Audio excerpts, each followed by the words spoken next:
हमारी 80% जो ऊर्जा है, जो चेतना है, आंखों के द्वारा बाहर बाहर बाहर अटकी रहती है, चीज़ों से उलझी रहती है, व्यक्तियों से उलझी रहती है, परिस्थितियों से उलझी रहती है। लेकिन यही जो देखने की जो क्षमता है,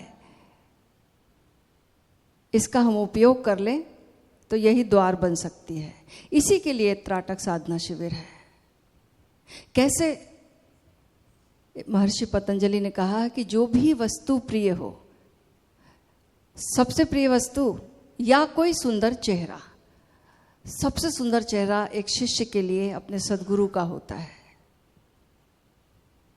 अपने इष्ट का होता है। तो उस पर जब हम त्राटक करते हैं, उस पर जब हम ध्यान करते हैं, तो हमारी सारी चित्त की चंचलता एकाग्रता में बदल जाती है, एकाग्रता में। पर ओशो कहते हैं यहीं पर मत अटकना, अटकना यहाँ पर नहीं है, एकाग्रता में नहीं। हमें सिर्फ इस बहाने से खाली होना है। कैसे हम खाली हो जाएं, कैसे हम शून्य हो जाएं, ताकि ओशो हम में प्रवेश कर सकें। ओशो की ये त्राटक साधना है। उन्होंने एक नया आयाम दिया है त्राटक साधना को। एक बार की बात है, ह्वेन सांग नाम का एक बौद्ध भिक्षु है, बड़ा जानकार है, बहुत ज्ञाता है, बहुत शास्त्रों का अध्ययन किया है, उसके पास बहुत ज्ञान है। लेकिन उसके जीवन में कोई उसे लगा नहीं कि कोई रूपांतरण हुआ है या कोई आनंद घटित हुआ। अद्वैत की घटना, अल्टीमेट घटना उसकी नहीं घटी। तो उसने सुना कि भगवान बुद्ध का एक मंदिर है इंडिया में। चीन से था वो, तो इंडिया में ये मंदिर है, कश्मीर के पास किसी घाटी में। पर ये ऐसा मंदिर है जहां पर भगवान बुद्ध अभी भी प्रकट होते हैं। यद्यपि हजारों साल बीत गए, लेकिन आज भी अगर कोई पूरे दिल से पुकारे, पूरे हृदय से पुकारे, तो वो उपस्थित हो जाते हैं। ये बात उसके दिमाग में, ये बात घर कर गई। उसे लगा कि मुझे जाना चाहिए, क्योंकि उसने सुना था कि सारिपुत्र से किसी ने पूछा था कि भाई आपने कैसे सीखा, आपने अपने गुरु से क्या सीखा और कैसे सीखा?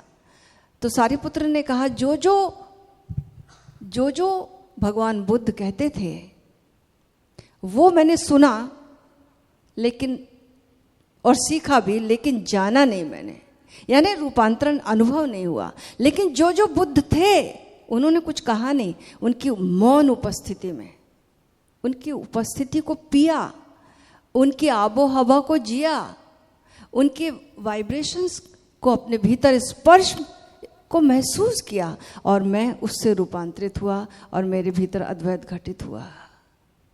तो यही बात ह्वेन सांग ने सोची कि मेरे भीतर तो कोई रूपांतरण नहीं आया ज्ञान से, तो मैं भी जाऊंगा। लेकिन चीन के जो सम्राट थे वो जाने नहीं देना चाहते थे, क्योंकि इतना बड़ा ज्ञाता था, इतनी बड़ी प्रतिभा, वो कैसे चीन से बाहर जाने दे। तो बहुत सारे उसके ऊपर पहरे लगाए गए, बहुत उसे परेशान किया गया, सेनाओं ने परेशान किया। लेकिन वो सारे हर्डल्स को पार करके चीन के बाहर एक जगह पहुंचा, तुर्फान नाम की जगह पर।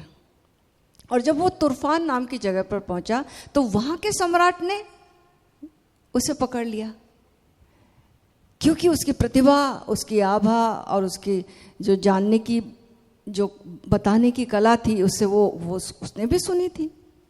तो बहुत उसने प्रयास किया और उसे मना लिया कि थोड़े दिन तो रुक कर जाइए आप, और अपने महल में ही रखा और उसे अपने कमरे में ही रखा और कहा अब मैं तुम्हें नहीं जाने दूंगा। अब तो इन चरणों को मैंने पकड़ लिया, अब मैं ऐसा अवसर कैसे खो सकता हूँ, अब तुम्हारे चरणों में बैठकर सीखूंगा। कहते कि वो जिस सिंहासन पर बैठता था गुरु, तो ये जो राजा था तुर्फान का, वो लेट जाता था, सीढ़ी बन जाता था, मेरे ऊपर से चढ़कर फिर आप जाओ। ऐसी उसकी विनम्रता थी, ऐसी उसका आग्रह था, बहुत ज़्यादा प्रेम करता था। लेकिन अब क्या करे? ह्वेन सांग बोला, हे प्रभु, भगवान बुद्ध से प्रार्थना की, आप ही कुछ करो, शत्रुओं से तो बचकर आ गया, इन मित्रों से कैसे बचूं, अब आप ही निकालो।